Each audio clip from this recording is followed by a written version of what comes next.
বন্ধুরা, আপনারা যদি প্রকৃতির একবার রিয়েল সৌন্দর্য নিতে চান তাহলে আপনাদেরকে আসতে হবে এই রাঙামাটিতে এবং কাপ্তাই লেকে ঘুরে বেড়াতে হবে এই নৌকাতে। দেখুন যে কত বড় পাহাড় এবং সৌন্দর্য।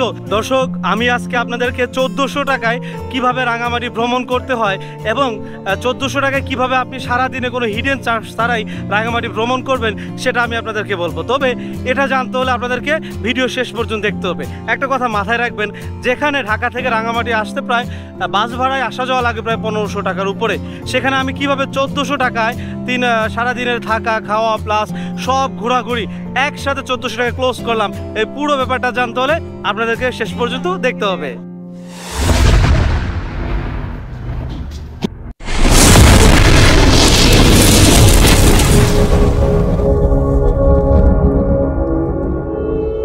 আমাদের আজকে যাত্রা শুরু হয় সায়দাবাদ বাস স্টেশন থেকে। রাত 11টার সময় লাল পাহাড়ের দেশ রাঙামাটির উদ্দেশ্যে যাত্রা আরম্ভ করি। রাত প্রায় 1টা বাজে, তখন আমাদের বাস কুমিল্লা খন্দকার ফুড গ্যালারিতে যাত্রা বিরতি দেয়। বলে রাখা ভালো, সাধারণত হাইওয়ে রেস্টুরেন্টগুলোতে খাবারের দাম তুলনামূলক বেশি, তাই খাওয়ার আগে অবশ্যই দাম জিজ্ঞেস করে খাবেন, নতুবা হালকা কিছু খাওয়ার জন্য ঢাকা থেকে যাওয়ার সময় স্ন্যাক্স নিতে পারেন। যাত্রা বিরতি শেষে আমাদের বাস আবার যাত্রা শুরু করলো লাল পাহাড়ের দেশ রাঙামাটির উদ্দেশ্যে। ঘড়ির কাঁটায় সকাল 6:30। রাঙামাটির শহীদ মিনার চত্বর থেকে আমাদের নৌকা করে যাত্রা শুরু। প্রথমে আমাদের উদ্দেশ্য একটি দ্বীপের মাঝে গিয়ে নাস্তা করা, সেখানে আমাদের সকালের নাস্তাটা আমরা সেরে নেব।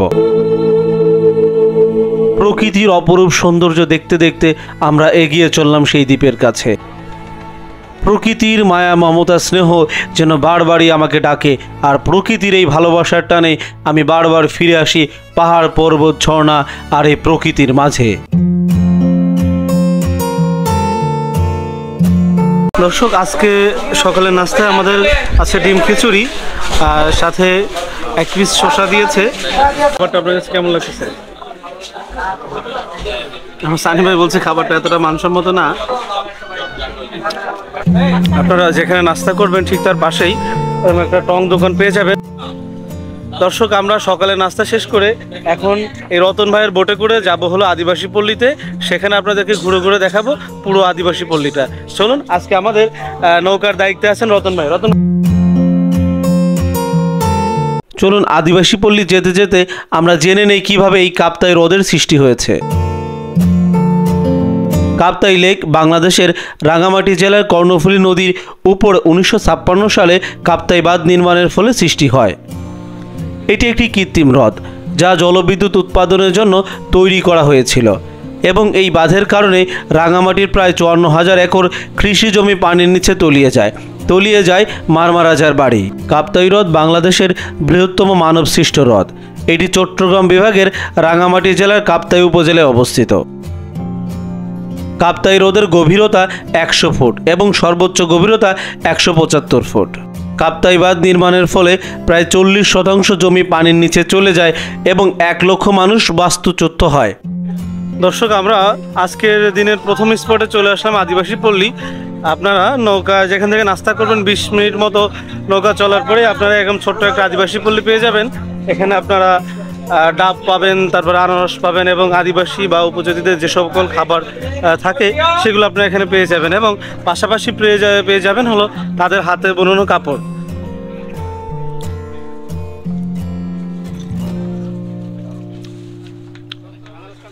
আসলে তো মিষ্টি আছে ভালো। আপনারা যখন আদিবাসী মার্কেটে আসবেন এবং আনারস ট্রাই করতে পারেন।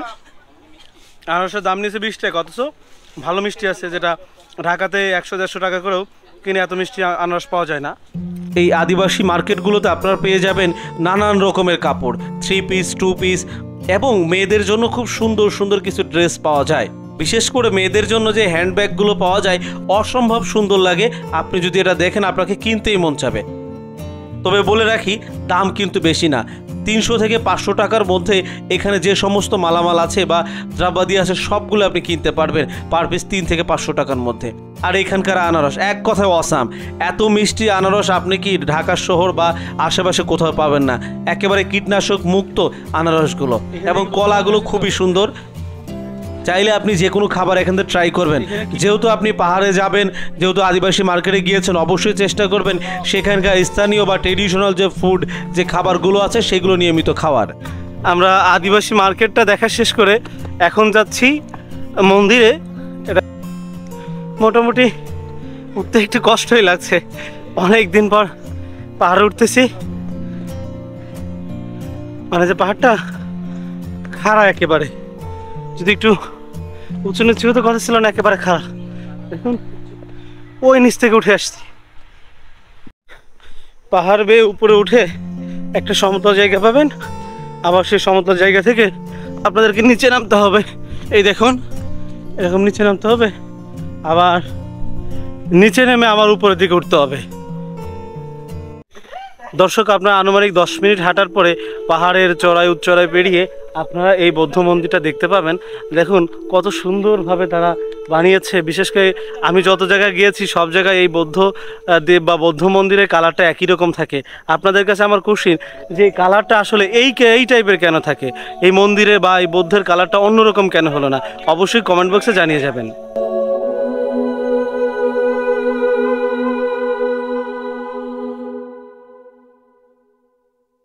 আদিবাসী মার্কেট ও বৌদ্ধ মন্দির দেখা শেষ করে আমরা রওনা হই ছোট শুভলং ঝর্ণার উদ্দেশ্যে।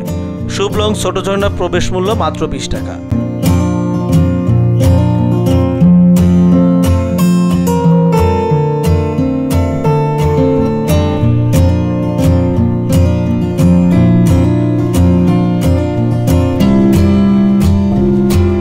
ঘাট থেকে ওঠার পরে আপনারা এত সুন্দর একটা দোকান পেয়ে যাবেন, যেখান থেকে আপনারা চাইলে ডাব আছে এবং প্রয়োজনীয় জিনিস আছে, এবং এখানে গামছা হাফ প্যান্টও পাওয়া যায়। যারা গামছা হাফ প্যান্ট আনেন নাই তারা এখান থেকে চাইলে কিনে নিতে পারেন। বন্ধুরা, এক পাশে বিশাল জলরাশি আর অন্য পাশে ঝর্ণা। বিশাল জলরাশির বুকে পাহাড় থেকে ঝর্ণা বেয়ে বেয়ে পড়ছে, এই জন্য এক অন্যরকম প্রকৃতির কত মেলবন্ধন আপনারা আসলে দেখতে পাবেন। এই পাশে ঝর্ণা আর এই পাশে হলো সেই লেক, পাহাড় থেকে বেয়ে নামছে ঝর্ণা।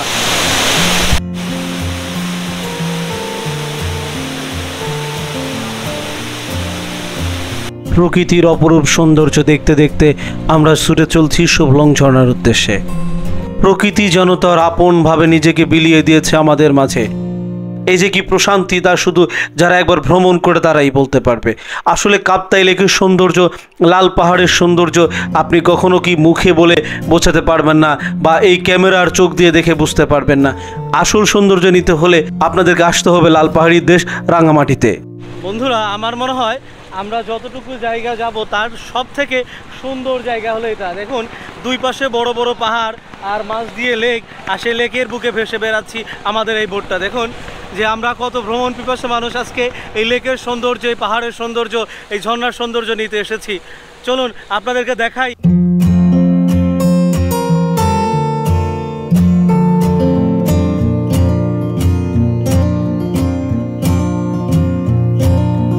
ঝর্ণায় প্রবেশ করতে হলে আপনাকে গুনতে হবে মাত্র 20 টাকা। রাঙামাটি সদর থেকে মাত্র 25 কিলোমিটার দূরে অবস্থান শুভলং ঝর্ণা। শুভলং ইউনিয়নে অবস্থিত হওয়ায় ঝর্ণাটির নাম হয়েছে শুভলং ঝর্ণা।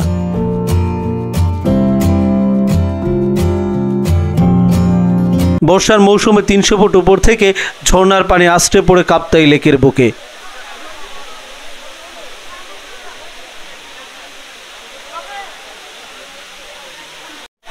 বন্ধুরা, আপনাদেরকে স্বাগত জানাচ্ছি আমি এখন শুভলং ঝর্ণা থেকে। দেখুন ঝর্ণাটা কত সুন্দর এবং তার কত সৌন্দর্য, ঝর্ণার মায়া ভালোবাসা সব কিছুই যেন আজকে আমাদের মাঝে বিলিয়ে দিয়েছে। আমার মনে হয় বাংলাদেশে কয়েকটা বড় ঝর্ণার মধ্যে এইটা কি হয়তো বা দ্বিতীয় বা তৃতীয় স্থানে হবে।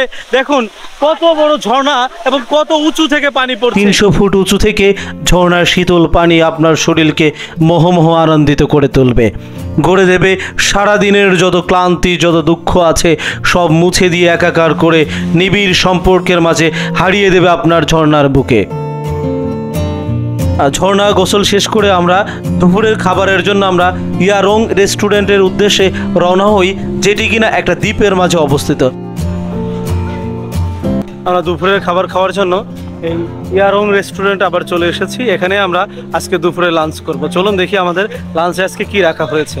দুপুরের খাবারে ছিল ভাত, বাঁশকোড়লের সবজি, ডাল, আলু ভর্তা আর যেটাকে আমরা বলি ব্যাম্বু চিকেন।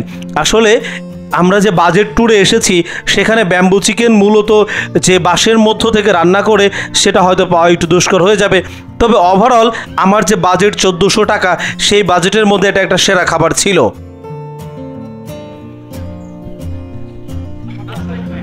দর্শক, আমি এখন দুপুরের খাবার শেষ করে আবার বোটে উঠেছি। আমরা এখন যাব দুপুরের খাবার শেষ করে কাপ্তাই লেকের উপর ভেসে ভেসে আমরা চলছি ঝুলন্ত ব্রিজ দেখতে। ঝুলন্ত ব্রিজ থেকে আমরা যাব সেখানকার যে আদিবাসী গ্রাম বা আদিবাসী মার্কেট আছে সেখানে। দর্শক, আমরা এখন অবস্থান করছি সেই বিখ্যাত ঝুলন্ত ব্রিজের সামনে। তবে আপনাদের জন্য একটা টুইস্ট আছে, ঝুলন্ত ব্রিজ এখন কি হয়েছে? ডুবন্ত ব্রিজ। আপনারা দেখতে পাচ্ছেন আমি আসলে ঝুলন্ত ব্রিজের সামনে না, এখন আছি ডুবন্ত ব্রিজের সামনে। কিছুদিনের জন্য অন্তত এই ব্রিজের নাম হওয়া উচিত ডুবন্ত ব্রিজ। দর্শক, আমাদের ডুবন্ত ব্রিজ দেখা শেষ। এখন আমরা আদিবাসী পল্লীতে যাব এবং এখানে যে মার্কেটটা আছে সেই মার্কেটটা ঘুরে ঘুরে দেখব। আমরা 1 মিনিটের মতো সিঁড়ি বেয়ে উপরে উঠলাম এবং পাশে দেখতে পাচ্ছেন আদিবাসী মার্কেট যেটাকে বলে। আমরা সামনে আরো পাবো। এখানে মেয়েদের সুন্দর সুন্দর ব্যাগ বানিয়ে রাখা আছে, আপনারা চাইলে নিতে পারেন। দিদি, এগুলো দাম কত করে?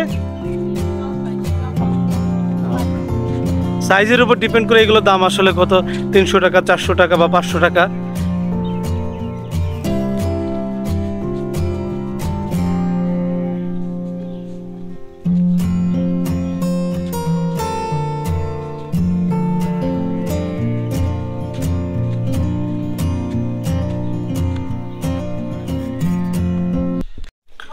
ঝুলন্ত ব্রিজ থেকে আপনারা যদি আরেকটু উপরে হেঁটে আসেন, তারপরে এরকম একটা মার্কেট দেখতে পাবেন। এই মার্কেট থেকে আপনারা আপনাদের প্রয়োজনীয় জিনিসপত্র যা যা দরকার কিনতে পারেন।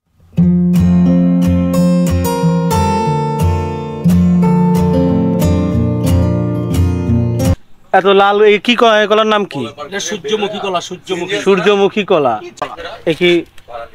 আচ্ছা, কলা এটা টেস্ট করে দেখি। এই কলাটার দাম হলো 20 টাকা, আর এটা হলো সূর্যমুখী কলা। একটা 30 টাকা বেশি আপনাদেরকে লাস্ট মুহূর্তে বলে আমাদেরকে 20 টাকা করে খাওয়াচ্ছে। সূর্যমুখী কলা স্বাদ তো আমাদের বাঙালি যে কলাগুলো। আদিবাসীদের বাজার ঘোরাঘুরি করে এখান থেকে কিছু খাবার খেলাম, আনারস খেলাম, কলা খেলাম, আইসক্রিম খেলাম, আরও অনেক কিছু খেয়েছি, প্লাস কিছু কিনেছি। এখন আমরা যাচ্ছি পল ওয়েল পার্কের উদ্দেশ্যে এবং আমাদের বোটটা অলরেডি আমাদের জন্য অপেক্ষা করছে। আবারও আপনাদেরকে যাবার আগে শেষভাবে দেখিয়ে যাই এই সেই ডুবন্ত ব্রিজ। আপনি দেখতে পাচ্ছেন এটি মূলত সেই ডুবন্ত ব্রিজ, আর ডুবন্ত ব্রিজের পাশ থেকে আমরা এখন আমাদের বোটে উঠবো। চলুন, দেখা হচ্ছে পল ওয়েল পার্কে। ঝুলন্ত ব্রিজের ডুবন্ত দৃশ্য দেখে আমরা হেঁটে চলছি পল ওয়েল পার্কের উদ্দেশ্যে। দর্শক, আপনারা লাভের মাঝে যে দেখছেন যে তালা লাগানো, আসলে কেনই তালা লাগানো জানেন? চলুন এর সঠিক ইতিহাসটা কি আজকে আমরা জেনে নেই। আমেরিকা প্রবাসী আলাউদ্দিন স্ত্রী আইরিন সুলতানা লিমাকে নিয়ে রাঙামাটিতে বেড়াতে আসেন 2014 সনের 29 মার্চ। ওই দিন একটি ইঞ্জিন বোট নিয়ে কাপ্তাই হ্রদে নৌ ভ্রমণকালে আকস্মিক ঝড়ের কবলে নৌকাটি উল্টে গেলে লিমা ভয়ে পানিতে ঝাঁপ দেয়। স্ত্রীকে বাঁচাতে আলাউদ্দিনও হ্রদের জলে ঝাঁপিয়ে পড়েন।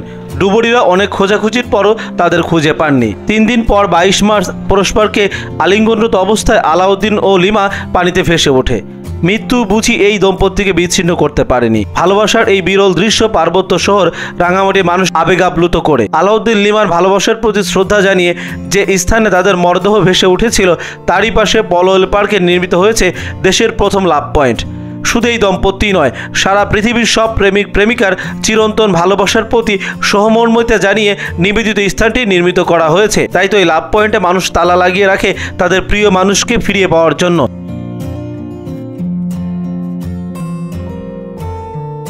খুব সুন্দর, এটা হলো সম্রাট প্লাস মিম। দর্শক, আমি এত সময় যে নামগুলো পড়লাম এবং যে তালাগুলো দেখতে পাচ্ছেন, এটা হলো যে লাগায় তার মনের আশা পূরণের জন্য। আপনার যদি কোনো মনে ব্যর্থতা থাকে, কাউকে না পাওয়ার যন্ত্রণা থাকে, তাহলে এখানে এসে তালা লাগিয়ে দিবেন, দেখবেন কি আপনার জীবনের সাথে সেও কি তালার মতো লেগে গেছে। এটা যারা বিশ্বাস করে তারাই শুধু তালা লাগায়।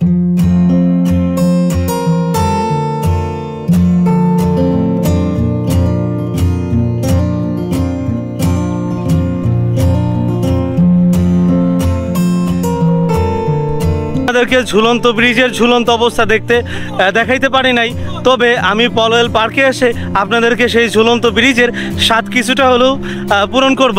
এখানে ছোট্ট একটা ঝুলন্ত ব্রিজ আছে, যেটা যদিও আসল যে ঝুলন্ত ব্রিজ তার মতোই কিন্তু এত বড় এবং এত নামকরা না। চলুন আমরা একটু ভালো করে দেখি আপনার।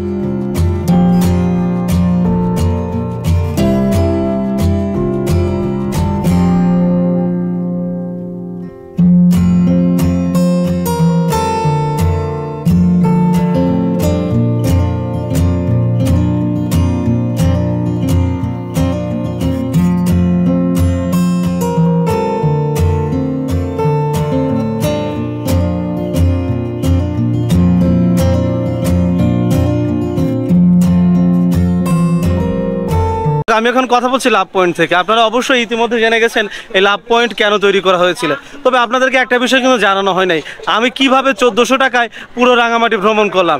চলুন আজকে আমি আপনাদেরকে একেবারে জলজন্ত প্রমাণ দিব কিভাবে আপনি 1400 টাকায় রাঙামাটি ভ্রমণ করতে পারেন রিল্যাক্স ট্যুরে। চলুন আমরা একজনের সাথে পরিচিত হই। ভাই আসসালামু আলাইকুম, আমি মজিবুল ইসলাম জাহিদ, জেনজি ট্রাভেলস থেকে বলছিলাম। তো আমাদের প্যাকেজটা হচ্ছে টোটালি হচ্ছে 1300 টাকা, 1399 টাকা।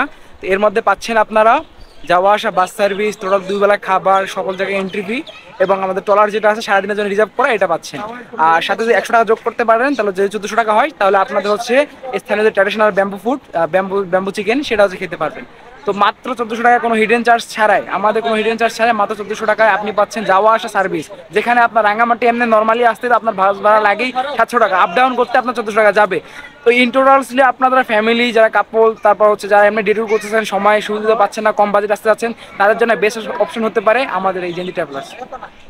দর্শক, আমি ভাইদের পেজ এবং ভাইয়ের নাম্বার ডেসক্রিপশনে দিয়ে রাখবো। আপনারা যদি একেবারে বাজেট লোতে রাঙামাটি ভ্রমণ করতে চান খুব সুন্দরভাবে, তাহলে অবশ্যই কিন্তু ভাইয়ের সাথে যোগাযোগ করবেন। আল্লাহ হাফেজ।